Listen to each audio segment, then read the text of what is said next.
they can notice natural beauty and enjoy natural beauty, which can be difficult for people in cities sometimes, because I'm not sure if, we've got so many lovely places in Bristol, but even so, sometimes because of time or because of accessibility, we can't always get to these places. Like, I would love to come to Spirit World more often, but for some reason I don't always, and I don't know what that reason exactly is, but I'm sure it's probably the same for other people here as well. So I really love plants, and this came from playing a card game and thinking, oh, wouldn't this be brilliant if this was to do with plants? So I kind of took that and went on Cannes for a bit and went, okay, I was doing it on Cannes for about a year, and it wasn't looking very good.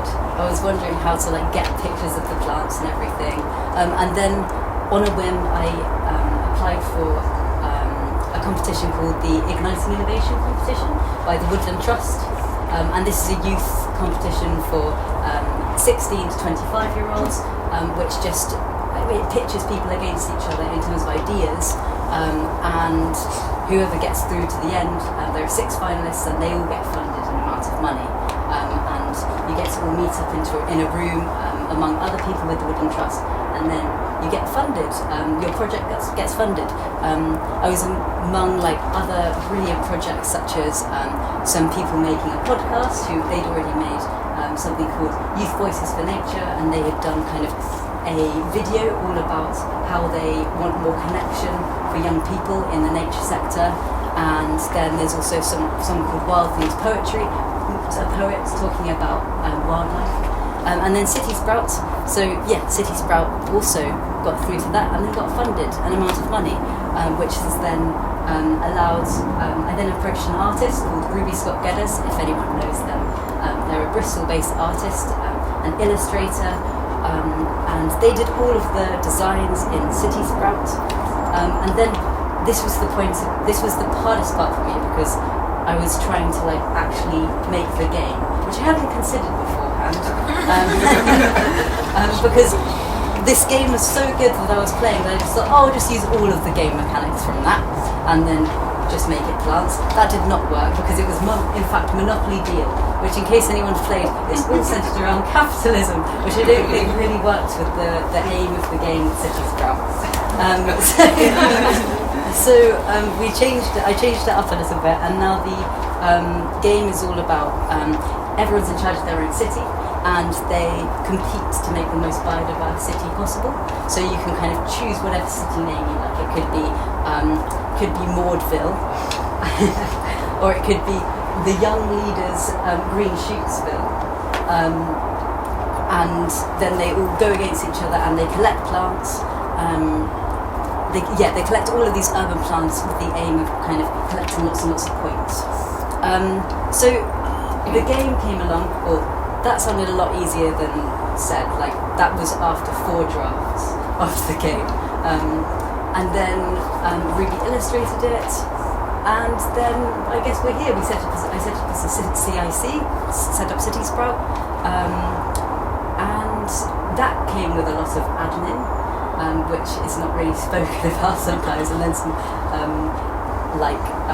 advertising and social media, and then what else happened? And then we've also got the stalls, so trying to get, so we've got this stall where we'll get lots of different plants in front of it, and then we'll put out all of the City Sprout cards and match them, get people to match them. We were at the Festival of Nature, which was really fun, so lots of really little ones coming over and being like, I want to do this, because it's but they're really colourful, some of these plants, and yet they would have walked past them. So there are a lot of young people. I was like, did you recognise any of these plants? They said, I recognise that one, that one, that one, that one. I was like, do you know their names by chance? And they said, no, I couldn't tell you. Do not have a clue. So yeah, it was just really nice to be the first, just bridging that gap between recognising and then potentially getting people a bit more interested in nature. So there were kind of 2 streams in terms of distribution. One stream being, I guess I'm just telling you guys everything about City Sprout. one stream about which is kind of how it gets its funding, which is ideally through people like buying the game who are already nature lovers and want to learn plants, because there are lots of nature lovers who don't know plants already. Nature lovers who want to learn plants or learn facts about plants, and then another form of distribution which is completely free distribution, where decks are freely distributed to urban-based communities. Which will hopefully make an impact and like bridge that gap once again, from recognising to feeling a sense of love for nature and familiarity with nature. So a card game was chosen because it's supposed to be familiar, comfortable, can be played at home with familiar people. So that's why it's a cheese crowd. That's really all I've got to say. Anyone have any questions? My name is Laughter. I am 22. I moved to England in 2022. So February 2020. So I moved here. I moved to Bristol. I moved for university. From Nigeria. I spent all my life in Nigeria. Grew up there. And moved to UE. Then moved to Bristol to study at UE. And study electronic engineering at university. Big move. All of my family was back, still is back home in Nigeria, and it's been the craziest 3 years of my life, I guess. So much has happened. Well, even just the past year, I feel like an entire lifetime has happened.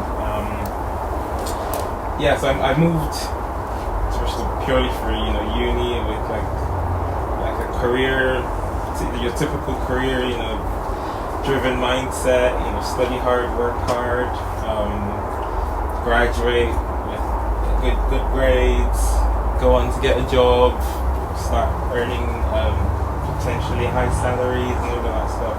But I think I've veered a bit, or I've found myself at least is a bit different than all of that.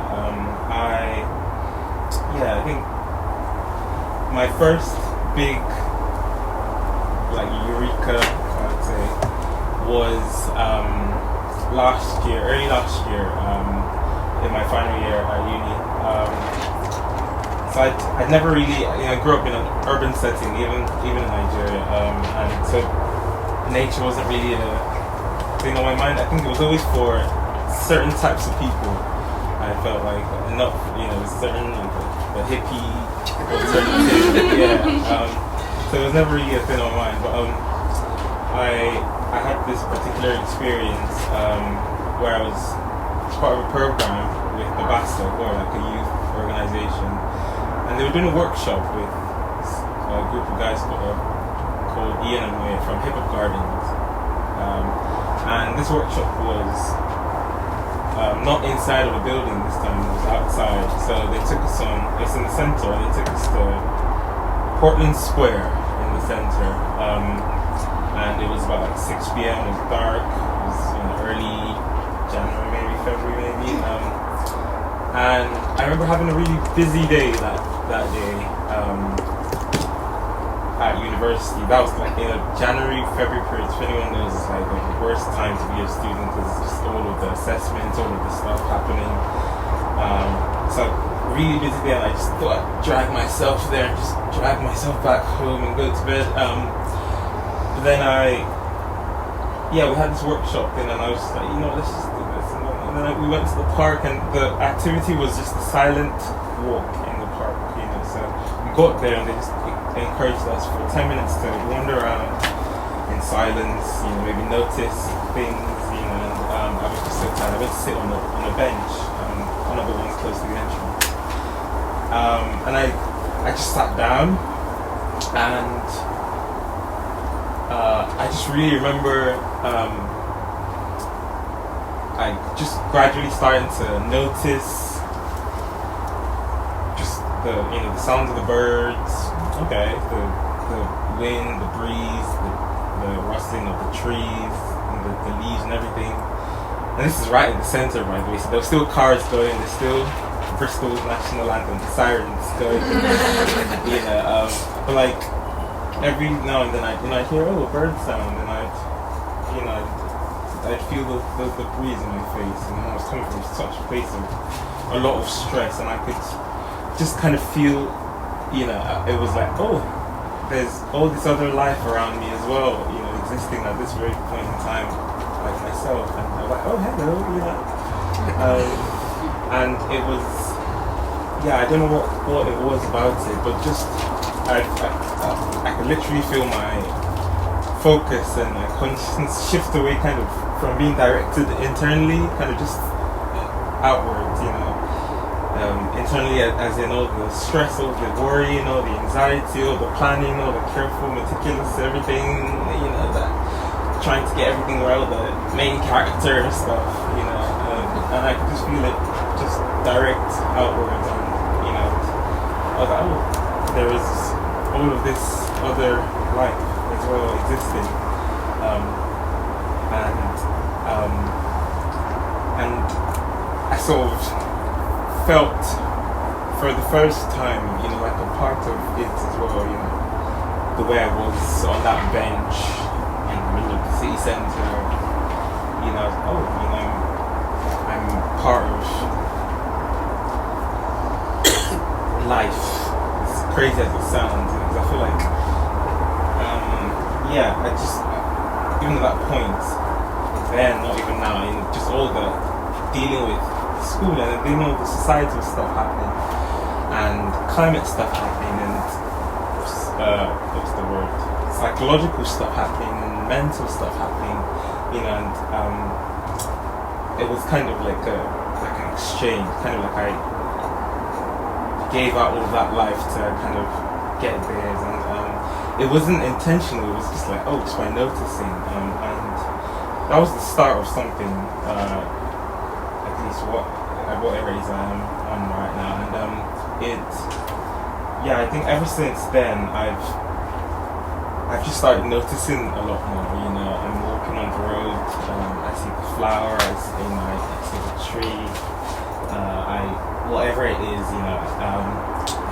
nature. I just think all the other life in nature that's existing right now. We're in such a human-centered society, but there's so much. I'm even realizing there's so much more life other than humans. We seem to have had this massive effect, but then massive, maybe negative effect overall. But then you look around, there's still so much goodness and so much life that exists and that's thriving, that's in a surviving kind of ecosystem.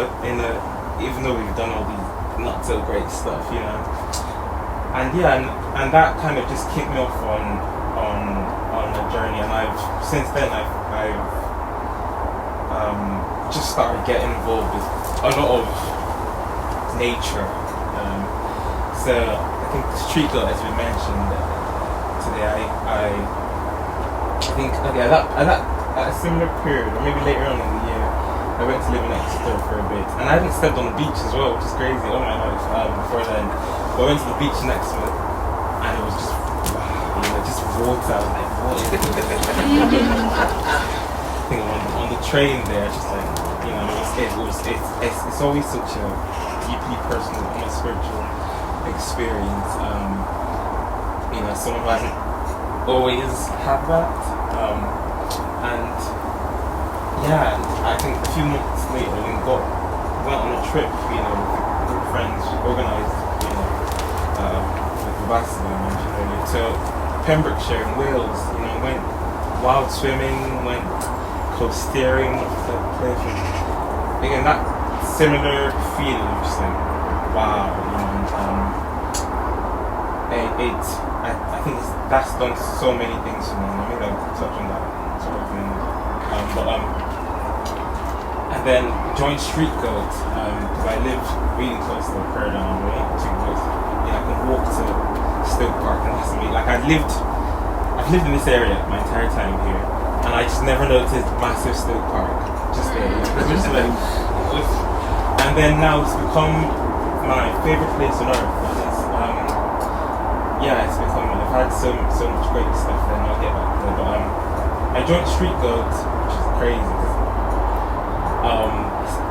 animals, I guess, back home in Nigeria aren't they're mostly like livestock, so they're treated as livestock. They're treated as, they're beaten and they're stopped and that sort of thing. So rarely ever kind of treated with care, or as if they're, just with care, So that was an interesting, that was kind of me challenging my own premonitions of that, and got involved with them. I was cuddling with the goats this morning. So I've been there for about a year now, and street goats. I can't even start to list all the different bits, but I've gotten involved with several nature-based projects. Street goats. I do bits of hedge laying with CPRE, who are the Council for Preservation of Rural England. For instance, there was a hedge laying competition that I got invited to come and film, which I thought pretty sweet. There's actual professional hedge layers at national level. It's crazy, lots of planting stuff, lots of honestly just I feel like anything that gets me outside, get my hands dirty with people. Work with Birch Collective, Murphy Weekend, Eco Wild. There's just so many. I can't list all of them, but I think maybe that's something that I want to point out, that there's so much opportunity to do stuff like that here in Bristol that has the least barrier to entry I could ever think of, and that's been, I think, Bristol's biggest gift to me, apart from nature. Recently even did a walking tour, for other people who moved here, students who probably moved here from sort of West African countries-ish, because it's kind of a similar thing, people not feeling like they're safe or comfortable to be out in nature. I feel like Nigeria, for example, has lots of wildlife, literally, but it's not the most well-maintained, so it's not the most accessible, it's overgrown, and it's even become criminal hideouts and all these things, and it's just never been something people would go take a walk, but coming here, having public footpaths, having massive park estates, and it's just been I think England is so rich in that sense, and I feel like when I'm out in nature as well, I don't feel like I'm anything. I just feel like I just am in that moment. I'm not black or African or this or boy, or I just like we're just existing together, and whether it's it nurturing me or me nurturing it, that back and forth relationship, and it's crazy. Am I still good on time? I can keep yapping. Okay. But I feel like when talking to a group of both younger and older people, there is, maybe I bring the perspective of appreciation of England or Bristol or England's nature that maybe some of us might become a bit familiar with. Seeing it every day growing up, it's not a big deal to have all this accessible nature. It's such a gift, and it's such a blessing, to have this. Because for me, I guess my nature connection, big word, fancy word being thrown out, is just it's been a rediscovery of other life than me, and suddenly I see myself as myself, but also as part of something that's not doom and gloom in BBC.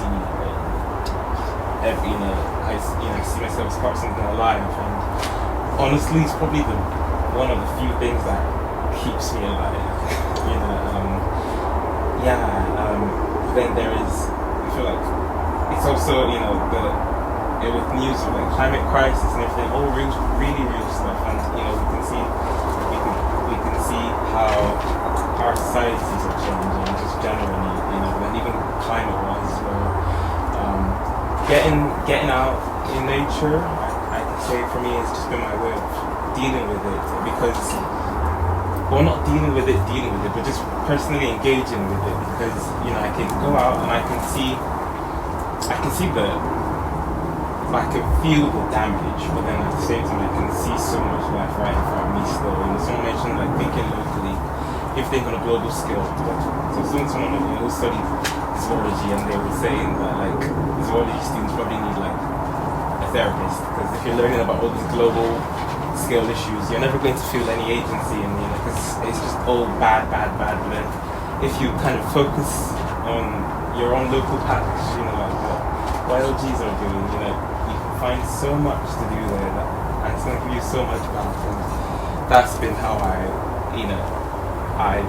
been able to navigate and engage with just crisis with almost every single day. So it's so much other, I get so much other stuff that goes on in my mind about that, but there are plentiful opportunities to engage with nature here in Bristol. I was telling Max, I go past Water on like the metro bus almost every single day, and you know, it's literally right here. There's so much growing, so much food, and there's so much happening in Stoke Park and green spaces around the city. And you know, I guess get out and touch grass, you know, like it will touch you back from it. You know, and there's something, nature will do this thing, you know, not really big buzzwords, but it's nature connection, you know, I guess let people engage with nature in their own way, and it will engage with them back, and you know, there's just so much other life, you know, and good life, so not just like clashing or dissenting life that is, we feel, you know, within us in our human society, but you know, like harmonious life, you know, that exists, and you know, suddenly you have reason to care for it and to protect it and to be a bit more thoughtful about it as well. And I'm not sure that is, you know, listening.